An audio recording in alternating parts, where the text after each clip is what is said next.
अस्सलामुअलैकुम ख़वातीन हज़रात, मैं हूं आपका मेज़बान सुमैर। तो आज के नए प्रोग्राम में हम आपको खुश आमदीद कहते हैं। दोस्तों, आज भी हमारे पास बहुत ज़बरदस्त किस्म की ख़बरें हैं, लेकिन सबसे पहले हम बात करेंगे तमाशा सीज़न 4 के विनर सैफ अली ख़ान के बारे में। सैफ अली ख़ान ने अपनी ज़िंदगी की वो बातें बताई जिसे सुनने के बाद बहुत सारे लोग ऐसे बैठे हुए थे ना अगर और यूँ हो गए, ऐसे हो गए, इतने गौर से सुनने लग गए कि एक इंसान जो हंसता मुस्कुराता खेलता हुआ हमें दिखाई देता है, जो शुगर लगाता हुआ हमें दिखाई देता है, उसके अंदर कितना गम है, कितना दुख है।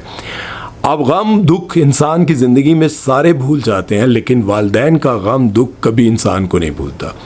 क्योंकि वालिदैन, वालिद हो या वालदा, वो सारी ज़िंदगी उनकी महरूमी रहती है।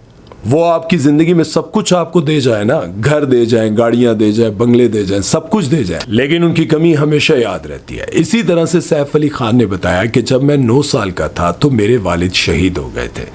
उनके वालिद एक अमन कमेटी के मेंबर थे। आप सबको याद होगा कि पाकिस्तान के हालात एक वक्त में ऐसे ख़राब हुए थे कि यहाँ पे बहुत ज़्यादा ब्लास्ट हो रहे थे, और वो जो तालिबान थे, दहशतगर्द थे, उनके खिलाफ एक अमन कमेटी बनी थी जिसमें बहुत सारे लोग शामिल होते थे। वकला भी शामिल होते थे, पुलिस के लोग भी शामिल होते थे, फ़ौज के भी, सियासतदान भी। और जिस इलाके में अमन कमेटी बनाई जाती थी, वहाँ के जो दलेर लोग होते थे, वो लोग भी एक पूरी फोर्स बनाते थे। उसमें उनकी शमूलियत थी, उसमें वो मेंबर थे। और एक दिन वो DIG साहब के साथ पेशावर में किसी मीटिंग के लिए जा रहे थे तो उन पर हमला किया गया। दहशतगर्दों ने तो उनको शहीद कर दिया। अब एक शख्स आपको नज़र आ रहा है, सैफ अली ख़ान, जो कि एक स्ट्रगलिंग सिंगर भी हैं और मेहनत करते करते तमाशा सीज़न 4 में पहुंचते हैं, और अचानक से खुशियों की बातों के दौरान वो ये बातें बताने लग जाते हैं कि लोग मुझे हंसता मुस्कुराता देखते हैं, मुझे देखते हैं कि मैं कितना कामयाब हूँ, लेकिन मेरी ज़िंदगी में बहुत सारे दुख हैं। और ये कितना बड़ा दुख है कि जब इंसान ये बताता है कि मैं 9 साल का था तो मेरे वालिद चले गए, मैं बहुत रोता था, दुख होता था मुझे। और मेरी वालदा, वो कहते हैं कि जो मेरी वालदा है वो बहुत दिलेर है, उन्होंने हमें दिलेर माँ की तरह पाला। उन्होंने हमें कभी एहसास नहीं होने दिया, कभी ये फील नहीं होने दिया कि वो अकेले। लेकिन मेरी वालदा ने हम सबको बहुत प्यार से पाला। लेकिन जो बच्चा होता है 9 साल का, वो हमेशा ये सोचता रहता है, वो इसी दुख में रहता है, कर तो कुछ नहीं सकता कि भाई मेरे वालिद चले गए, मेरे वालिद चले गए। रोता है, लेकिन जब वो जवान होता है तब उसको पता चलता है कि माँ बाप का ना होना, माँ का ना होना या बाप का ना होना कितना तकलीफ़ दे होता है। क्योंकि ज़िंदगी में बहुत सारे ऐसे मामलात, बहुत सारे ऐसे मौके आते हैं जहाँ पर आपको अपने वालिद की ज़रूरत होती है।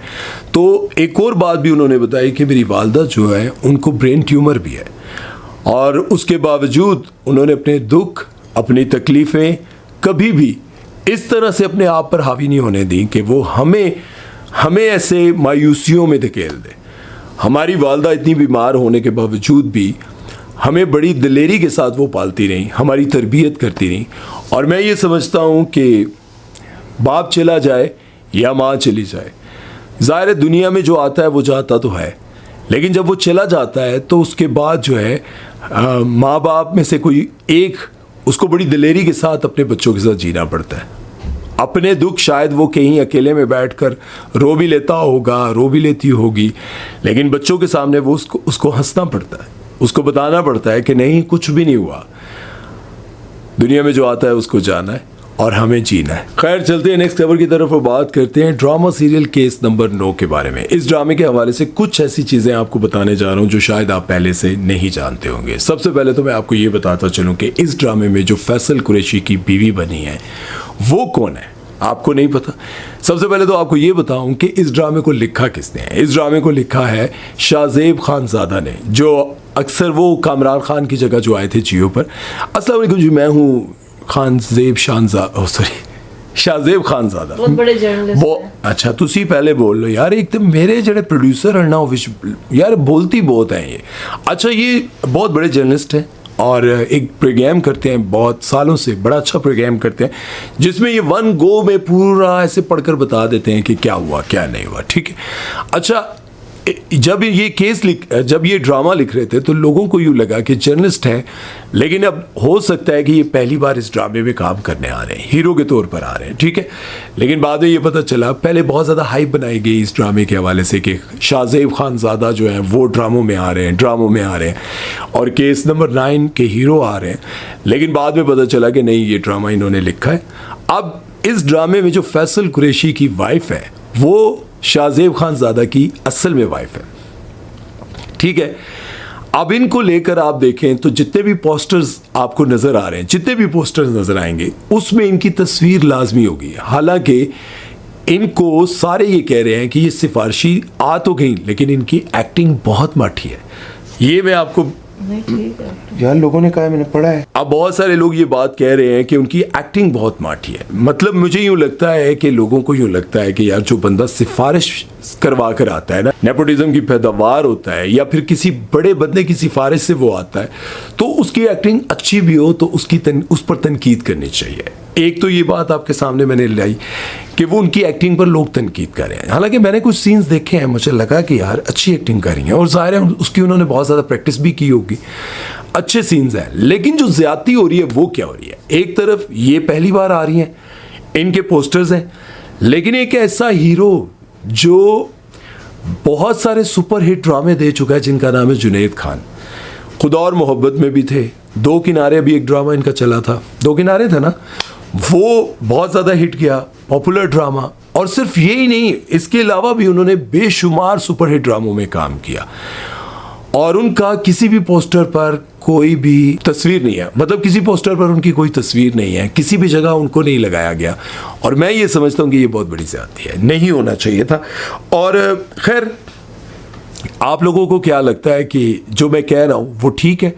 एक तो आपने मुझे उनकी एक्टिंग के बारे में बताना है और दूसरा ये जुनैद खान के जो पोस्टर्स पे उनकी तस्वीर नहीं लगाएगी, क्या ये वाकई ज़्यादती है? और अगर देखा जाए तो नूरुल हसन वैसे तो वो बहुत सीनियर एक्टर हैं, बहुत मज़ेदार एक्टिंग करते हैं और खुदा और मोहब्बत में वो भी थे, ठीक है, बहुत अच्छी एक्टिंग करते हैं। लेकिन अगर मुकाबले में देखा जाए कि एक तरफ हीरो सेकंड लीड कर रहे हैं, ठीक है, और उनकी तस्वीर नहीं है, नूरुल हसन की है, बाकी सब लोगों की है, लेकिन उनकी नहीं है। और जुनैद खान के बारे में ये भी कहा जाता है कि वो बहुत हम्बल है, मतलब वो किसी चीज़ पर कोई नखरा नहीं करते, बहुत सीधे और अच्छे इंसान है। आज तक उनके बारे में कभी किसी ने नहीं कहा कि यार इस बंदे ने तंग किया होता है, सेट पर लेट आता है, कोई भी शिकायत नहीं है।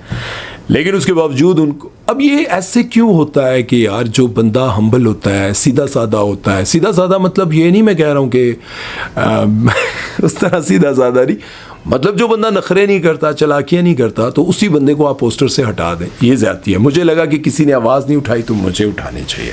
इस बारे में अपनी राय ज़रूर दीजिएगा और चलते हैं नेक्स्ट ड्रामे की तरफ बात करते हैं। सावल यार पिया, इस ड्रामे में एक बात को लेकर ओए होए वाला मजाक उड़ाया जा रहा है। मजाक ये उड़ाया जा रहा है कि ये दुनिया का वो वाहिद लड़का है जो अमेरिका छोड़कर पाकिस्तान पढ़ने के लिए आया है। कौन? फिरोज खान के बारे में कहा जा रहा है कि इस ड्रामे में ये तुक दिखाई जा रही है कि बंदा जो है वो अमेरिका में है और अमेरिका से पाकिस्तान पढ़ने के लिए आ रहा है। केड़ी जगह तो कानून है और हो भी एक बहुत बड़े ताकतवर सियासतदान मालदार बंदे का, बिजनेसमैन तो नहीं है, खैर इतने ताकतवर बंदे का बेटा, और वो पाकिस्तान में पढ़ने के लिए आ रहा है। समझ से बाहर है ना बात। और इस चीज़ को बहुत ज़्यादा जो है ना, मतलब इस पे मजाक बना कर लोग जो है ना जुगते लगा कर बना रहे हैं। बहरहाल इस बारे में आप लोगों की क्या राय है? क्या वाकई ऐसा कभी मुमकिन हुआ कि किसी अरबपति और ताकतवर इंसान का बच्चा जो अमेरिका में रह रहा हो वो पाकिस्तान पढ़ने के लिए आएगा? हैं, लेकिन एक गल भी मैंने समझ आती है कि पाकिस्तान लोग इस वजह तो भी पढ़न आएंगे कि यार इधर आएंगे तो किसी तरीके पास तो हो ही जाएंगे ना, उत्थे तो पास नहीं होता बंदा, फिर है उधर तो पढ़ना पड़ता है, ठीक है ना। तो इस बारे में अपनी राय जरूर दीजिए। खैर आज तक के लिए इतना ही। उम्मीद है कि मेरी बातें, आज का प्रोग्राम आप लोगों को पसंद आया होगा। अपना बहुत सारा ख्याल रखिएगा, दुआओं में याद रखिएगा। सुमेर चौधरी को दीजिए इजाज़त, अल्लाह हाफिज़। किसी रोज़ अपनी मुलाकात होगी, मेरी जान उस दिन मेरे साथ होगी, मगर कब न जाने ये बरसात होगी, जरा तस्वीर से तू निकल कर सामने आ, मेरी महबूबा, मेरी महबूब बेगम। सुनना ले। अल्लाह हाफिज।